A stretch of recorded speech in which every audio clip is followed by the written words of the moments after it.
Phi तंगनाय 19 April सालमारिओ सालतां त्रिपुरा आचुक थाइनि चंगमारि संखा जागनाय आबनि लगी आ सालानो संखा जागनानि नायतंका 7 रामनगरी विधानसभा केन्द्रनि बाय इलेक्शन गदुंमा जरानि काहाय ताकलाइबो राजाखर आवलिनि उमाकान्त एकाडेमिनो लेखमुंनि केन्द्र चंहर जाखा लोकसभा 7 रामनगर बाय इलेक्शन कितिंगै ताबुंनि बिसिङनो हास्तेव फाइ सकपाइका ईवीएम ते जासानि सिमि राजाखर आवलिनि उमाकान्त एकाडेमिओ चेंगे रजाखा ईवीएम नि सामुं बतां एबा ईवीएम मेसिन रखनो चंगमारिनि बागै काहामके नायकल मुंनि सामुं बतां सालतां त्रिपुरा हांकर नायकलाइबाय सालतां त्रिपुरा लोकसभा आचुक थाइनि रिटार्निंग अफिसार डॉक्टर विशाल कुमारनि नायकल मुंनि लगिवो गोबांमा इलेक्टोरल अफिसार ते दालबेदाल थोंगोरों बदलनि नायकलनाय रकनि फायै मानजाक फाइमानिवो ओंगै तंखा ईवीएम मेसिननि सामुं बतां आ साला कक्तम थुमना रौनि बुसकांगो हांकर नायकलनाय डॉक्टर विशाल कुमार आबो हाइकेनो कक सामानि नुकजाखा। तो टोटल जो भी 793 पोलिंग स्टेशन है उनकी कमीशनिंग आज और कल में ख़त्म हो जाएगी। इस कमीशनिंग के दौरान हम लोग जो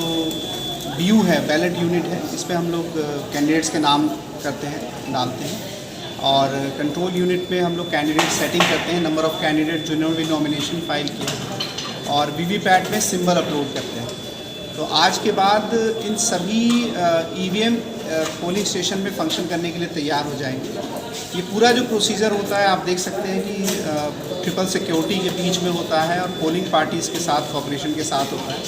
इस दौरान EVMs को दोबारा से चेक किया जाता है ताकि इंश्योर किया जाए कि पोलिंग के दिन पोलिंग स्टेशन पे EVM के साथ कोई समस्या ना हो, कोई गड़बड़ी ना हो और सुचारू रूप से पोलिंग किया जा सके। सालतानि बिसिङनो संखा जागनाय सालतां त्रिपुरा लोकसभा चंगमारिते 7 रामनगर विधानसभा केन्द्रनि बाय इलेक्शन आबनि बागै ईवीएम रक मुंसाबो देरामुरगो गलायातै आयांग फासिं नाहारै नांगकमनि कक सामानि नुकजाका हांको नायकलाय डॉक्टर विशाल कुमार न। हाँ, तो जैसे आप सभी को पता है कि 7 रामनगर में बाय इलेक्शन और लोकसभा इलेक्शन दोनों साथ साथ होंगे और सेम पोलिंग स्टेशन में दोनों EVM रखे जाएंगे। इस EVM में सबसे अलग इम्पॉर्टेंट ये चीज़ है कि जो असेंबली जो बाई इलेक्शन का EVM होगा उसके जो बैलेट यूनिट में उसमें पिंक पेपर होगा और जो लोकसभा का इलेक्शन होगा उसके जो बैलेट यूनिट में वाइट पेपर होगा। और जैसे आप सभी को पता है कि 2 ही कैंडिडेट खड़े हैं विधानसभा से मतलब बाई इलेक्शन से और लगभग 9 कैंडिडेट खड़े हैं लोकसभा से। तो ये हर एक जो वोटर है उसके लिए ये सबसे इम्पॉर्टेंट 2 चीज़ें हैं जो वो समय देख सकता है। और जैसे बाकी जगहों पे भी बाई इलेक्शन के साथ या इलेक्शन के साथ लोकसभा होती है तो इस तरह का कोई परेशानी वोटर्स को फेस करनी नहीं पड़ती। साथ साथ हमने सभी पोलिंग स्टेशन या लोकेशंस पे एडिशनल पोलिंग पर्सन रखा है। आबनि लगे फाइ तंगनाय 10 ते 12 एप्रिल सालमारिओ उमर 4 जिबा बिसिनि से गोबां भोटार ते PWD भोटार रखनो भोट नाहारजानाय हनै साकलायखा सालतां त्रिपुरा हांकर नायकलाय डॉक्टर विशाल कुमार। जैसे इंक्लूसिव इलेक्शन के लिए 85 साल से ऊपर और जो PWD वोटर्स हैं उनसे फॉर्म ले लिए गए हैं और ये सभी लोग पोस्टल बैलेट के थ्रू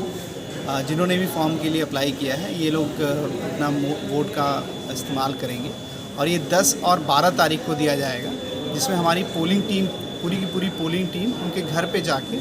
और पोस्टल बैलेट पे ये वोट लेगी। इसकी जो भी रिक्वायरमेंट है जो भी लॉजिस्टिक सपोर्ट है अथवा जो भी मैन पावर है उनको ट्रेनिंग भी दी जा चुकी है